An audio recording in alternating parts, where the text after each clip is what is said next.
ونستهديه ونعوذ بالله من شرور أنفسنا ومن سيئات أعمالنا ومن يهده الله فلا مضل له ومن يضلله فلا هادي له أشهد أن لا إله إلا الله وحده لا شريك له وأشهد أن محمدا عبده ورسوله لا نبي ولا رسول بعده أما بعد قال الله تعالى في كتابه الكريم بعد أعوذ بالله من الشيطان الرجيم قل إن تخفوا ما في صدوركم أو تبدوه يعلمه الله وقال أيضا وما أمروا إلا ليعبدوا الله مخلصين له الدين حنفاء ويقيموا الصلاة ويؤتوا الزكاة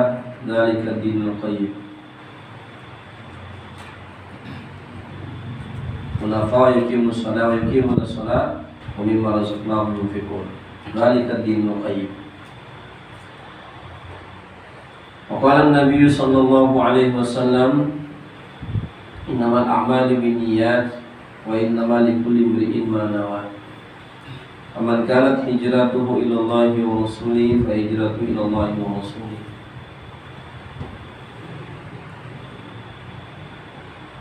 إلى حضرة النبي محمد مصطفى رسول الله صلى الله عليه وسلم وإلى روح أصحاب رسول الله أجمعين وإلى روح الأولياء الصالحين وخصوصا في طريقة القدرية والنقشبندية وخصوصا إلى روح مؤلف أو مصنف هذا الكتاب الحكام أحمد بن عطاء الله السكندري شاور الله ولكم الفاتحة أعوذ بالله من الشيطان الرجيم بسم الله الرحمن الرحيم الحمد لله رب العالمين الرحمن الرحيم مالك يوم الدين إياك نعبد وإياك نستعين اهدنا الصراط المستقيم صراط الذين أنعمت عليهم غير المغضوب عليهم ولا الضالين.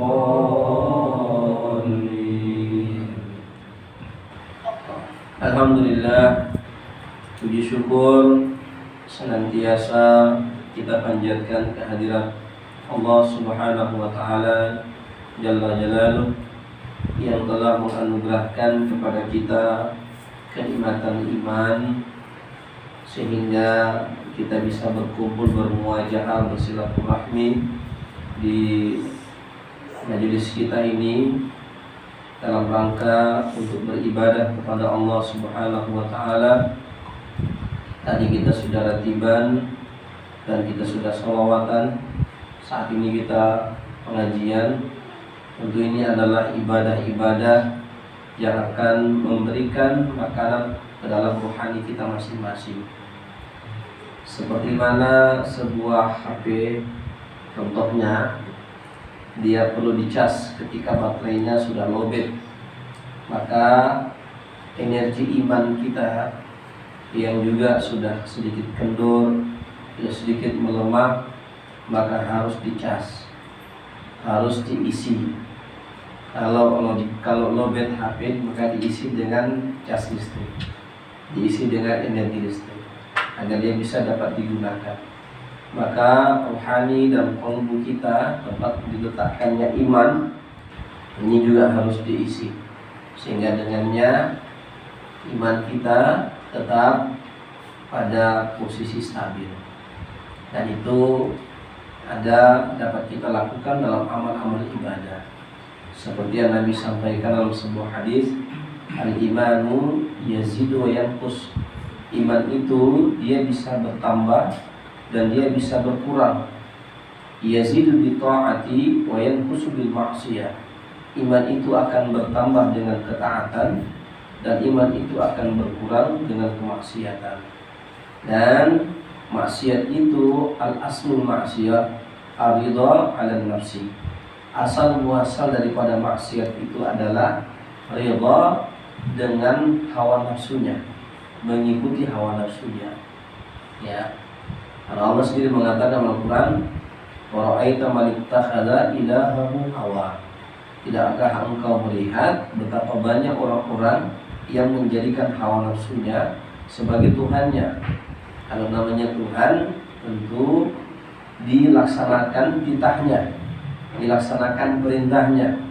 Nah, orang-orang yang mengikuti hawa nafsunya itu tentu mereka mengikuti keinginan hawa nafsunya, dan tiadalah sesuatu yang bersifat hawa nafsu kecuali nafsu itu mengajak kepada kita keburukan, mengajak kepada kita menjauh dari Allah, malas, ya, macam-macam, ya, yang memang mengajak kita untuk jauh dari Allah Subhanahu wa Ta'ala. Maka hawa nafsu ini harus dikendalikan, bukan dimatikan, tetapi dikendalikan. Nah, remote controlnya itu ada di dalam kolbu kita. Remote control itu ada dalam iman kita. Kalau kita senantiasa beriman kepada Allah, senantiasa ada iman dalam hati kita, insya Allah hawa nafsu ini dapat dikendalikan di atas jalan syariat. Karena Nabi SAW sendiri mengatakan dalam sebuah hadisnya, la yu'minu ahadukum, tidak akan sempurna iman seseorang di antara kalian hatta hawa mutaba'an bima jitu bihi, sampai kemudian hawa nafsunya itu mengikuti agama yang aku bawa ini, artinya mengikuti syariat Nabi sallallahu alaihi wasallam. Maka para jamaah sekalian mati Allah Subhanahu wa Ta'ala, mudah-mudahan dengan hadirnya kita di majelis ini senantiasa dapat panduan dari Allah Subhanahu wa Ta'ala untuk senantiasa berjalan di atas jalan yang diridhai Allah. Bukankah itu senantiasa yang kita minta kepada Allah dalam sholat? Ihdinas siratal mustaqim, tunjukilah kami jalan yang lurus. Nah, inilah jalan yang lurus. Cari di mana lagi? Allahu Akbar.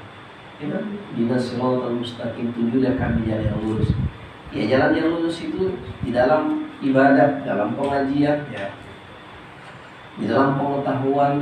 Ya, orang kalau nggak ada pengetahuan, babul amal al ilmu, pintu amal itu adalah ilmu. Bagaimana dia bisa beramal kalau dia tidak punya ilmu? Ya, dan semuanya agama, amal-amal ibadah itu ada dasar-dasarnya yang harus kita ikuti. Ya, makanya ya kita diajarkan para alim ulama kita tidak cukup dengan riyadhah dalam zikir, tetapi harus diperhalus lagi dengan pengajian untuk menambah pengetahuan kita. Alhamdulillah pada malam hari ini kita kembali mengkaji kitab Al-Hikam yang ditulis oleh Ahmad Ibnu Athaillah As-Sakandari. Mudah-mudahan kita bisa mengambil ilmu dan manfaat dari kitab ini. Qala al-muallifu fi kitab Al-Hikam wa nafa'ana bi ulumihi. Kita masuk pada bab yang ke-10.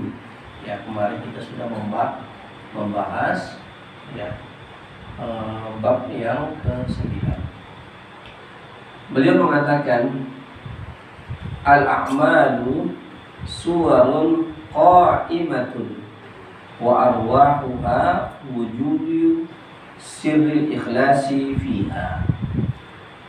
Dia mengatakan al-a'malu surun qa'imatun wa arwahuha wujudu sirril ikhlasi fiha.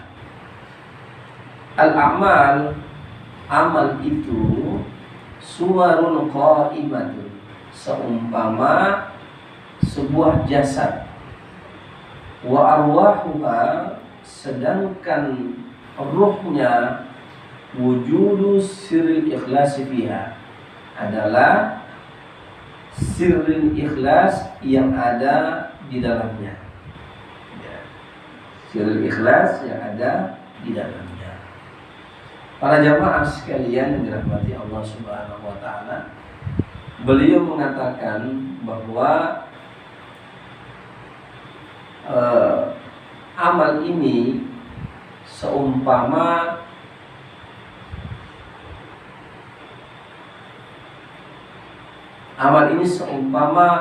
jasad. Ya. Jasad ini Kalau tidak ada ruh di dalamnya, ya tidak akan bisa berguna apa-apa, tidak akan bisa bergerak, ya, tidak akan bisa bergerak. Makanya beliau mengatakan amal itu akan bisa bermanfaat, amal itu akan ada kualitasnya, amal itu akan ada kehebatannya, akan ada gunanya kalau amal itu ada ikhlas di dalamnya. Kalau amal itu ada ikhlas di dalamnya, ya, tidak ada nanti kalau jasad ini tidak ada ruhnya, macam mana dia bisa bergerak, ya? Karena ikhlas ini adalah perintah Allah.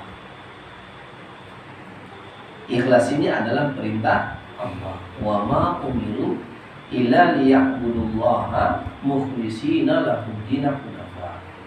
Dan tidaklah kamu diperintah kecuali beribadah kepada Allah dengan ikhlas. Dengan ikhlas. Untuk sampai kepada makom ikhlas itu memang sangat berat. Untuk sampai kepada makom ikhlas itu memang cukup berat. Kenapa? Karena ikhlas itu tidak dikarang-karang. Ikhlas itu bukan perbuatan yang bisa diolah oleh jasad. Tawaduknya sambil tunduk, sholatnya misalnya, tidak bisa, bukan bisa dikarang-karang, ya. Makanya kita di dalam menjalani perjalanan spiritual kepada Allah, salah satu natijah atau buah yang diharapkan muncul di dalam zikrullah ini adalah ikhlas. Kenapa dia bisa ikhlas? Karena dia sudah sampai pada ma'rifatnya kepada Allah Ta'ala, ya. Istilah orang arif billah itu sudah ikhlas tertinggi. Kenapa? Saya sudah pernah mengupas-ngupas sedikit itu di masjid. Kamu bisa sholat, siapa yang bisa kamu sholat? Kamu bisa baca Quran, siapa yang membuat kamu bisa baca Quran? Allah. Kamu bisa berzikir, siapa yang bisa membuat kamu bisa berzikir? Terus apa yang mau kamu banggakan dari diri?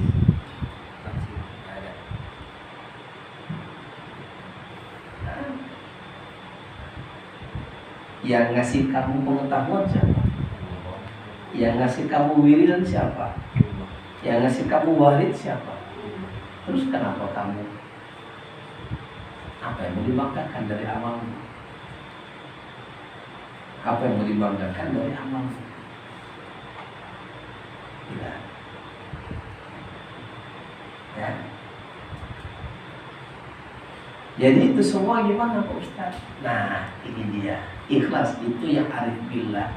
Arif billah itu melihat, ini beda keikhlasan orang awam, ya, dengan keikhlasan para muhibbin, dengan keikhlasan para arif billah. Kalau keikhlasan, ya, orang awam itu, ya, seperti mana biasa.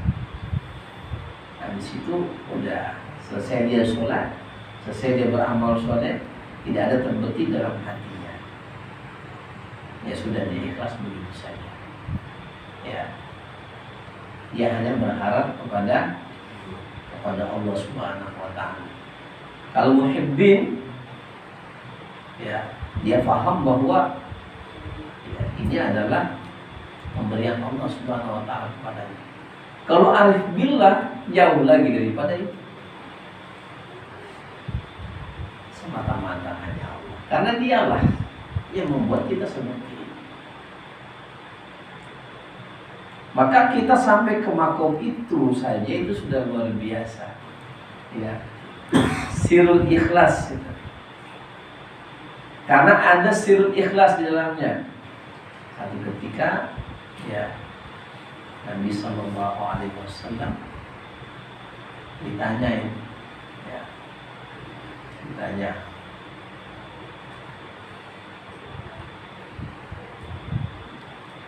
Allah SWT bersabda dalam hadis qudsi, ya, aku pernah bertanya kepada Jibril tentang ikhlas. Lalu Jibril berkata, aku telah menanyakan hal itu kepada Allah. Lalu Allah Subhanahu wa taala berfirman, ikhlas adalah salah satu dari rahasia. Makanya orang-orang yang beramal soleh itu, dia viral nggak ada urusan. Ya, ditanya atau nggak ditanya nggak ada urusan. Karena yang berurusan dengan dia hanya Allah.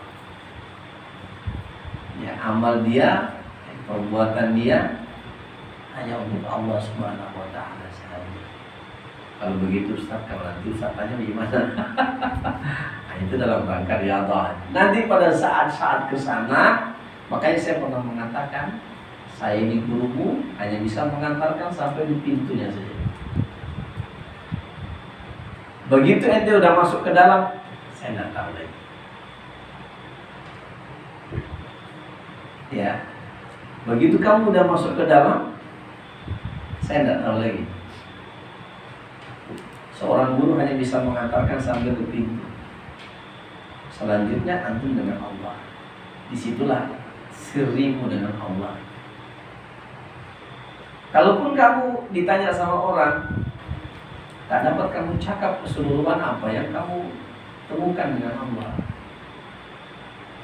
Hanya kamu bisa, ya Allah, ya Allah, nikmatnya Ustaz. Kalau udah nikmat itu, apalagi anakmu ditanya, ya udah sampai di situ, ya tak bisa. Itu sudah rahasiamu dengan Allah Ta'ala. Ya.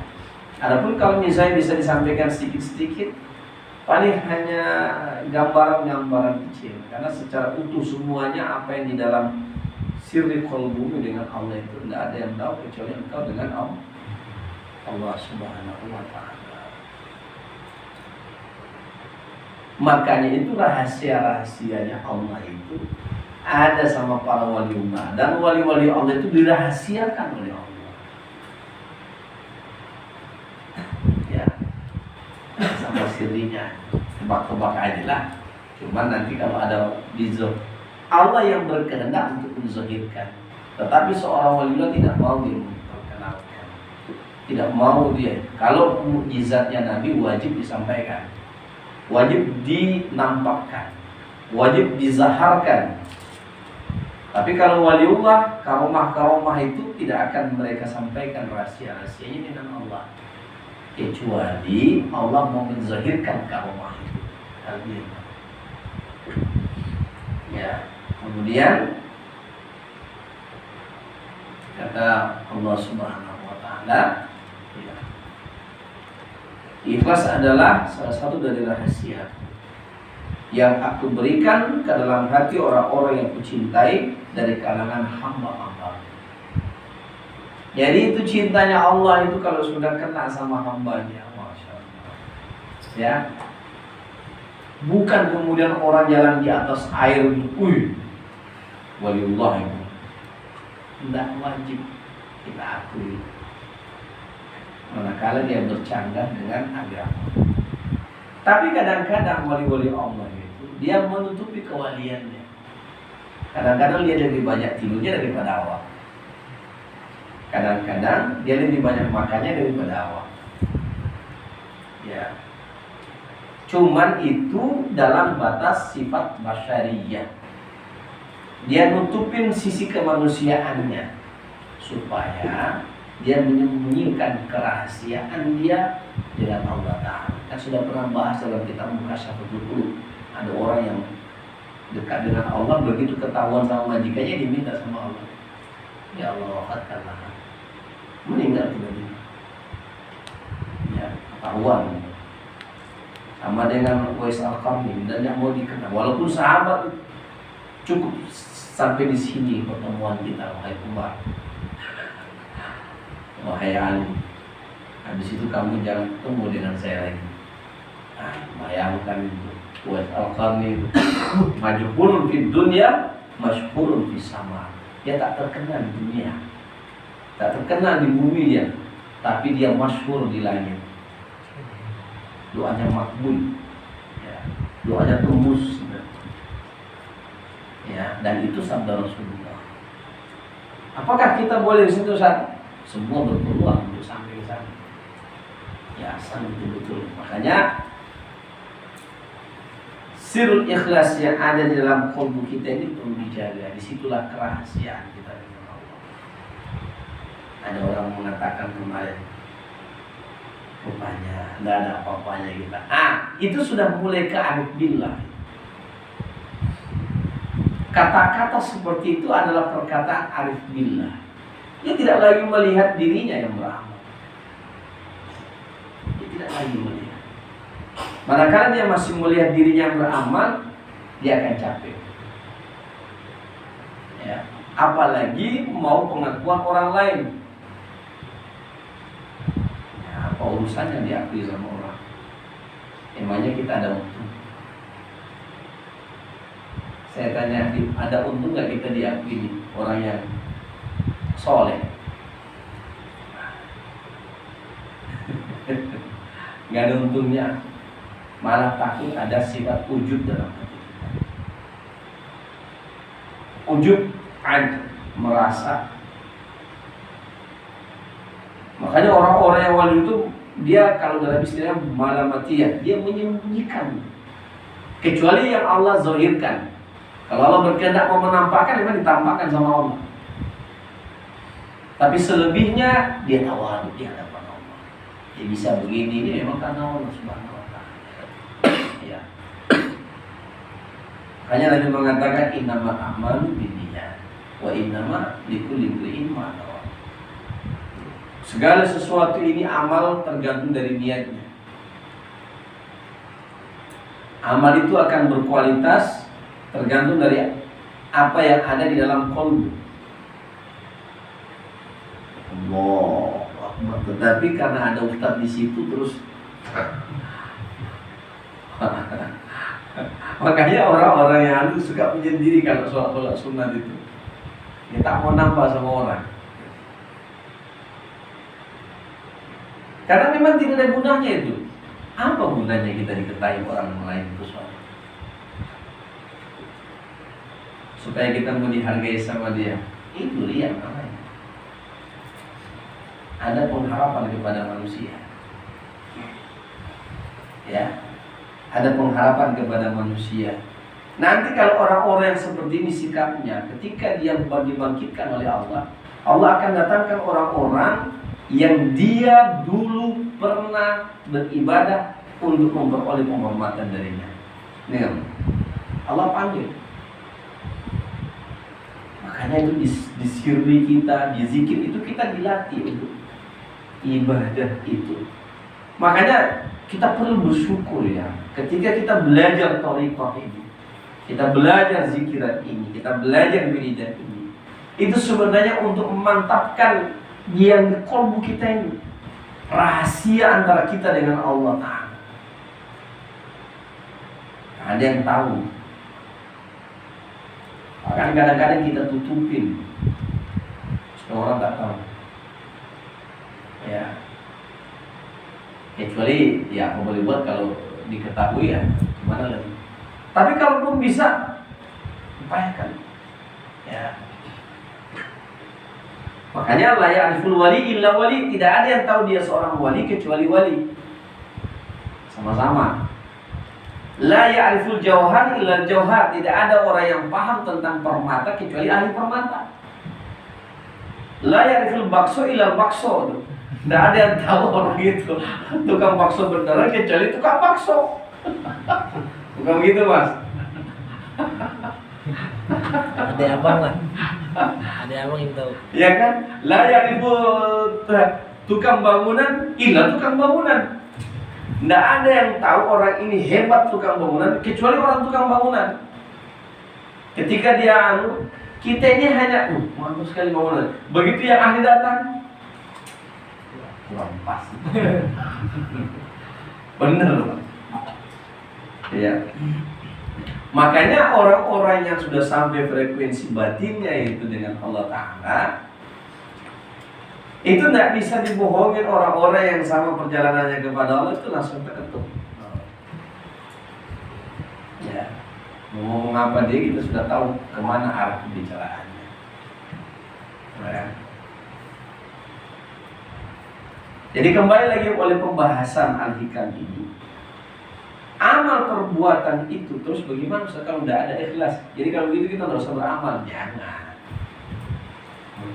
Tetap kita belajar, itu namanya riyadhah. Ya, riyadhah, kita terus menggempur habis-habisan sifat-sifat yang tidak baik di dalam kulmu kita ini. Terutama riya. Ar-riya huwa syirkul asghar. Riya itu adalah syirik kecil. Dia syirik, namanya syirik ya syirik juga. Makanya Allah sampaikan dalam Al-Quran, apa namanya? Man kana yarju liqa'a rabbih.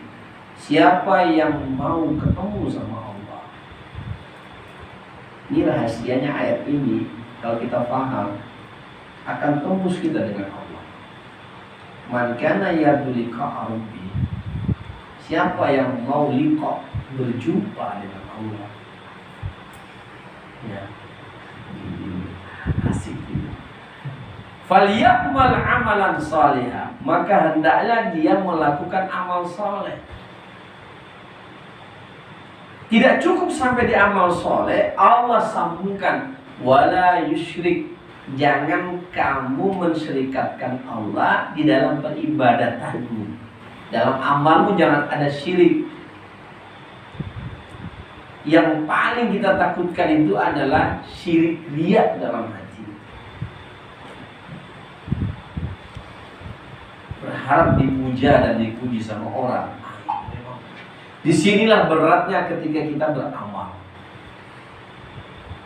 Mohon maaf, jangankan kalian, sampai saat ini saya menggempur habis-habisan penyakit itu.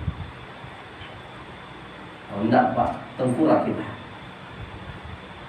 Kalau enggak tengkurap kita, antum semuanya dibuat malas sama Allah. Antum semuanya dibuat berdosa sama Allah. Antum semua dibuat terjungkal segala macam sama Allah, supaya antum tidak merasa.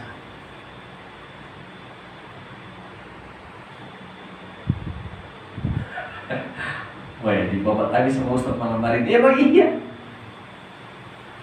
Bahkan ujub pada diri pada amal itu sudah syirik. Bangga dengan amal itu udah syirik. Makanya di awal itu dalam membahas Al-Hikam ini kan, ya.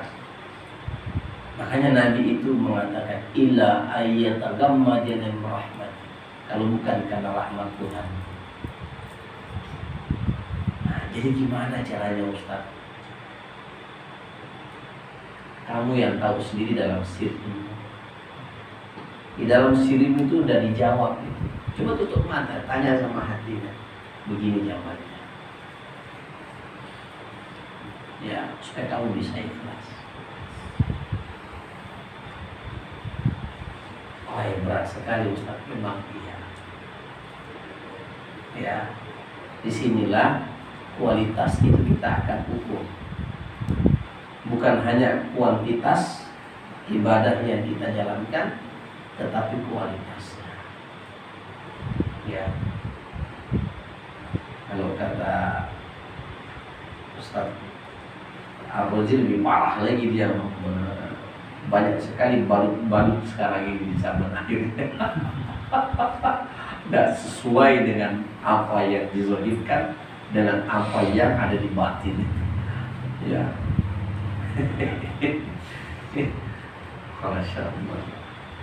Tapi kalau bisa disesuaikan, ya, disesuaikan apa yang di badan ini dengan apa yang di zahir. Saya sudah sampaikan kemarin, tadi malam lah saya kaji. Islam itu Itu yang pertama dikaji dalam bab fikih itu adalah masalah tohara. Tohara ini ada 3 tingkatan. Ini tidak dibahas dalam kitab fikih. Kitab fikih itu hanya membahas masalah yang zahir, masalah tohara yang zahir. Baik kecil, dicuci, ya mau sholat, berwudu, habis berhubungan suami istri atau mimpi basah, mandi janabah, ya buang air besar, itu dalam wilayah zahir. Ada yang namanya toharatul qalbi, membersihkan di qalbu kita, membersihkan. Makanya ketika kita baca doa Sammadiyah tadi, ketika kita sedang membaca doa Sammadiyah, saya ajarkan itu di qalbu, itu diucapkan, bukan di lisan. Sebagaimana ketika kamu mau sholat, kamu zaharkan usollimu, bukan mau supaya orang tahu kau sholat, tidak, tetapi supaya antum itu menekankan dalam qalbu antum ini lagi sholat berhadapan Allah, lagi berhadapan. Tapi kalau tidak perlu antum lafazkan, kalau sudah bisa dari rumah, makanya itu ulama mengatakan kalau kamu sudah selesai berwudu mau sholat, tidak usah banyak ngomong. Saya sudah sampaikan kemarin ya. Nanti itu mahligai, mahkota di kepalamu, mahkota kehusuan itu dicabut sama Allah. Ingat, Nabi Allah mengatakan yang paling pertama dicabut oleh Allah Subhanahu wa Ta'ala di akhir zaman adalah nikmatul khusyuk, nikmatnya khusyuk. Makanya saya seringkali ajarkan sholatnya itu yang khusyuk. Awali dengan sholat lama, nikmati bacaan, nikmati bermunajat, nikmati berdoa, nikmati berkomunikasi dengan Allah. Ya. Karena yang pertama dicabut oleh Allah nanti di akhir adalah khusyuan dalam sholat. Kenapa? Karena di akhir zaman kesibukan tidak bisa terelakkan. Kesibukan dunia tidak bisa terelakkan. Tidak bisa terelakkan. Ini Bang, komunikasi cepat sampai. Baru di sini kita, Ustaz, oke. Dulu mana? Telepon dulu lah dari rumah ke rumah, yang teleponnya siapa gitu. Ya kan? Sekarang sudah ada. Mohon maaf tadi ada sahabat kita yang lagi mau niat itikaf, saya ganggu kan. Aduh, saya dosa jadinya ya. Ada niat. Nah, inilah kita tak bisa mengelakkan kesibukan akhir zaman. Makanya Nabi sudah meramalkan itu, bukan meramalkan, Nabi sudah sabdakan itu. Nabi sudah sabdakan.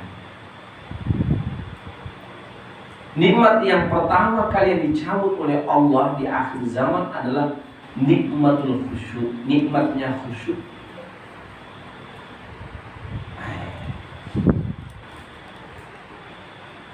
Makanya ini kita berzikir 1 jam, berzikir 45 menit untuk menumbuhkan kekhusyukan kita dengan Allah. Makanya tidak apa-apa kita sekarang dakwahkan itu, jangan sampai kita kalah sama setan. Setan ini membuat manusia itu ya masghulun di dunia, sibuk dengan dunia. Ya. Allahu Akbar. Ini campurannya berapa ini? Wah, mau zikir pun itu yang muncul tuh.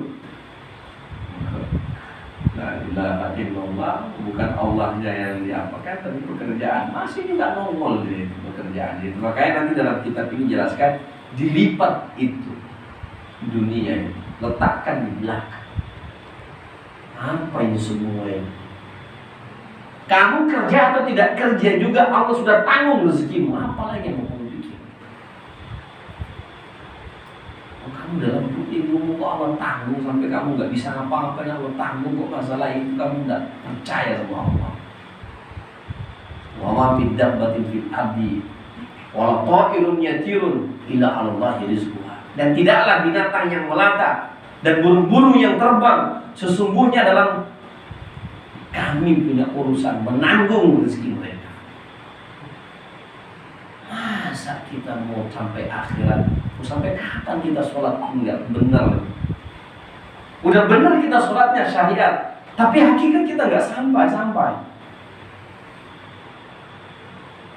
Ayo Ustaz, pegang betul. Biar gak kantuk. Iya Bang. Zikir kok. Zikir itu kan ingat Allah, mau ingat makanan, ingat kerja. Dilipat dulu itu barang-barang seperti mungkin lipat, taruh. Saya ingat lagi. Kenapa bisa ingat itu barang? Karena di dalam hati. Maka kasih keluar dulu dia. Dikeluarkan dulu dia dengan istighfar. Astagfirullah. Dengan doa sama dia, ya Allah, keluarkanlah cinta dunia dalam kalbuku ini. Disebutkan aja itu dalam doa itu. Saya sering menyebutkan itu, ya Allah. Hilangkan sifat syirik dalam hatiku. Riya, sum'ah, ujub. Riya, hilangkan kecintaan terhadap dunia dalam kalbuku ini. Yang ada hanya cinta kepadamu, ya Allah. Apa guna semua ini? Tidak ada guna semua ini, kecuali yang kita hantarkan kepada Allah, yang membawa kita kepada Allah. Apa Pak? Sudah meninggal kemarin kakak iparnya. Siapa? Abang iparnya saudara kita mikir. Apa yang dia bawa? Pelajari itu. Apa yang dia bawa? Hanya kain putih dengan amal. Makanya saya sampaikan kemarin, orang-orang yang dekat dengan Allah tidak akan jauh beda antara dunia dengan akhirat. Sama saja bagi dia. Karena apa yang ada di dunia ada juga di akhirat. Cuma perbedaannya waktunya saja. Dan bahagianya berlipat-lipat, sakitnya berlipat-lipat, itu aja yang beda. Kalau kamu sakit digergaji badanmu di dunia ini, maka di sana nanti di akhirat sakit berlipat-lipat kali kalau kita masuk neraka. Pernah nggak menggergaji dirinya? Belum pernah kan? Kita minta sama Allah, jangan. Ya, maka kita butuh cintanya Allah sama kita. Adakah orang yang mencintai seseorang mau dibuat susah? Tidak akan. Itu yang kita mau. Ya, aku butuh redha. Ya Rasulullah, aku butuh cinta. Ya. Walaupun Allah sudah peringatkan, itu Allah ingatkan. Innallaha syadidul iqab. Sesungguhnya neraka Allah siksaannya sangatlah keji. Saya Pak kalau masak nasi, saya pernah sekali saya masak itu goreng, saya goreng ikan. Terdiam saya. Dan terdiam lama saya menggoreng ikan itu. Ya Allah, andaikan jasad ini digoreng seperti ikan digoreng kayak ini.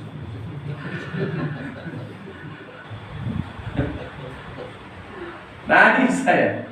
Ya Rabbi, ampunkan Allah. Pernah saya main bola, haus sekali, panas-panasnya main bola saya. Habis main bola tidak ketemu air.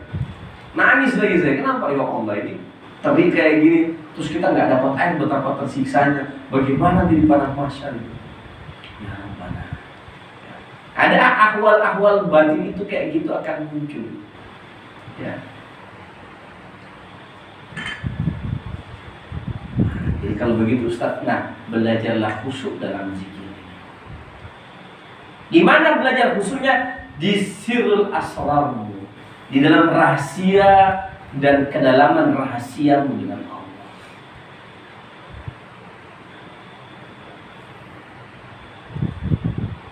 Kalau kita melihat manusia, saya kadang-kadang itu ya, ini sudah kesana pikiran saya. Apa gunanya ini diakui sama manusia ini? Apa gunanya? Dia nggak tahu aja saya ini kurang ajar, saya bilang dalam hati itu. Saya menghardik diri sendiri. Banyak salah yang saya buat. Saya mereka nggak tahu. Antum begituin saya itu dalam hati saya itu saya hardik diri saya. Tapi itu bagi antum itu pahala. Bagi saya harus bantai pokok saya itu. Harus saya rendahkan. Jangan dimunculkan barang itu. Karena kalau sampai dia muncul, akan datang penyakit-penyakit yang lain, kesombongan, kecongkakan. Nah, itu semua diredam. Karena dengan seperti itu, wala yusyrik bi ibadati rabbih ahada, baru kita bisa liqa dengan Allah. Liqa itu pertemuan one by one, kalau istilah bahasa kita 4 mata. Hanya kita dengan Allah dalam satu wilayah kudsiyah ilahi. Udah sampai nggak ke sana? Dilatih terus. Kalau belum muncul itu ya Allah.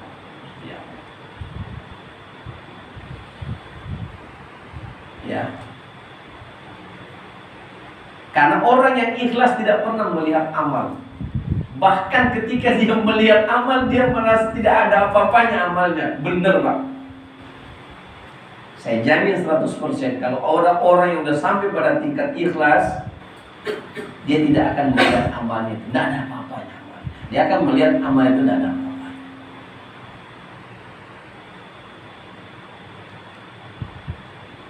Benar kayak ini saya punya omongan. Betul kan? Kita zikir udah 2 jam bertahun-tahun, ya kan? Rasa-rasanya bersyukurlah kalau Allah kasih perasaan itu nikmat. Karena manakala kita sudah merasa hebat dalam amal, tunggulah jatuhnya. Tapi kalau kita merasa amal kita terus kuat, pendekatan kita dengan Allah tidak maksimal, bersyukurlah. Demikianlah yang diajarkan sama Rasulullah SAW. Kata beliau, afala akunu abdan syakura. Beliau punya kalimat indah sekali. Kenapa ya Rasulullah engkau punya kaki sampai bengkak, kulitmu sampai pecah? Artinya kamu terlalu kelihatan susah sekali itu dalam mengabdikan dirimu kepada Allah sampai segitunya lah. Apa jawaban Nabi? Afala aku amdan syukur. Apakah saya tidak boleh menjadi orang yang paling bersyukur atas segala nikmat yang Allah berikan kepada? Sudahkah kita sampai ke sana?